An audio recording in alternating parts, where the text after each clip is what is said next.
साथियों, good evening and सभी को मेरा नजर प्रणाम और आशीर्वाद। आज हम लोग पुनः एक रूब्रिक्स को पढ़ने के लिए उपस्थित हैं। पिछले क्लास में आपने कई एक रूब्रिक्स को, मेंटल रूब्रिक्स को देखा है। आज मैं एक रूब्रिक्स जो चर्चा करने जा रहा हूँ वो असामाजिक तत्वों से और मन में असामाजिक जो भावना होते हैं उससे संबंधित है। और इस रूब्रिक्स को रिपोर्टरी में एंटी सोशल के रूप में कहा गया है। तो आइए आज हम लोग इसके विषय में विशेष जानकारी प्राप्त करेंगे कि एंटी सोशल होता क्या है और एंटी सोशल का साइकोलॉजिकल एस्पेक्ट क्या होगा, है ना। तो एंटी सोशल का अर्थ होता है समाज विरोधी व्यवहार, और यह उन व्यक्तियों की मानसिक स्थिति को दर्शाता है जो सामाजिक नियम, मान्यता या दूसरों की भावना को परवाह नहीं करते हैं। ये समाज से कटे हुए असामाजिक या समाज के लिए हानिकारक व्यवहार करते प्रदर्शित करते हैं।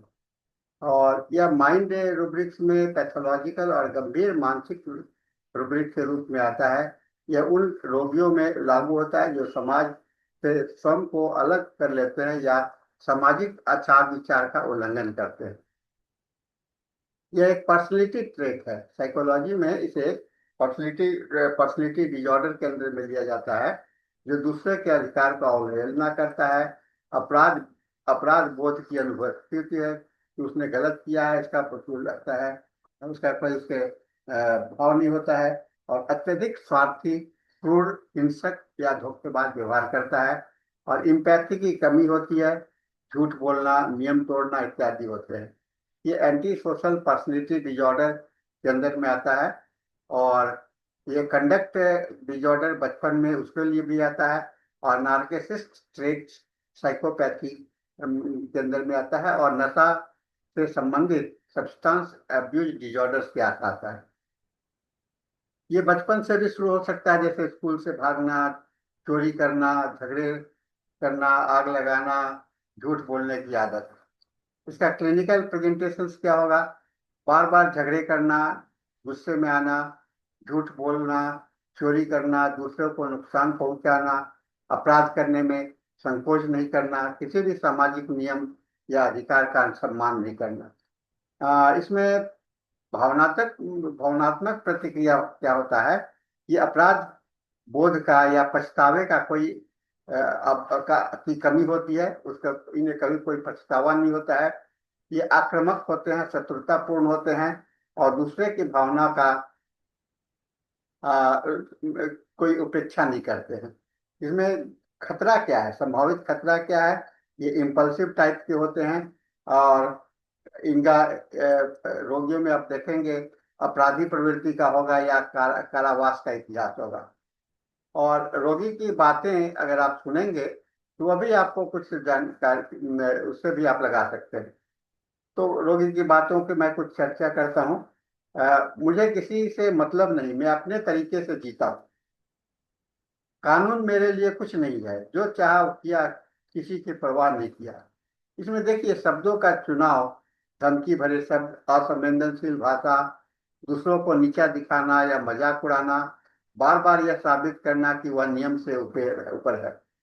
और परिवार या उसके जो रिलेटिव्स हैं वो कहते हैं कि यह किसी की बात नहीं सुनता है, बचपन से झगड़ालू और कट्टर है, इसमें संवेदना नहीं है, जानबूझकर दूसरे को कुछ दुख पहुंच देता है।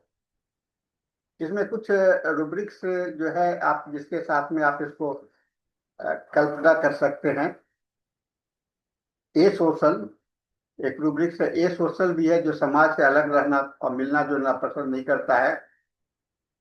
ए सोशल में सामाजिक अलगाव होता है, लेकिन एंटी सोशल में समाज के विरुद्ध सक्रियता होती है। मिजैंथ्रोपी, मानव द्वेष, लोगों से घृणा करना। इसमें घृणा होती है, लेकिन एंटी सोशल में व्यवहार के रूप से हानि पहुंचाना शामिल हो सकता है। मिजैंथ्रोपी में केवल घृणा है, लेकिन इसमें हानि पहुंचाने का भी बात हो सकता है। कॉन्ट्रेरी, विपरीत करना, टकराव की प्रवृत्ति, है ना। और ये एंटी सोशल केवल जिद्दी या विरोधी प्रवृत्ति होंगे, अधिक चरम और खतरनाक होते हैं। डिस्ट्रक्टिव, ये डिस्ट्रक्टिव का अर्थ होता है तोड़ फोड़ करने वाला, और इसमें होता है, इसमें हिंसा होती है, पर जरूरी नहीं कि सामाजिक नियमों को टुकराया जाए।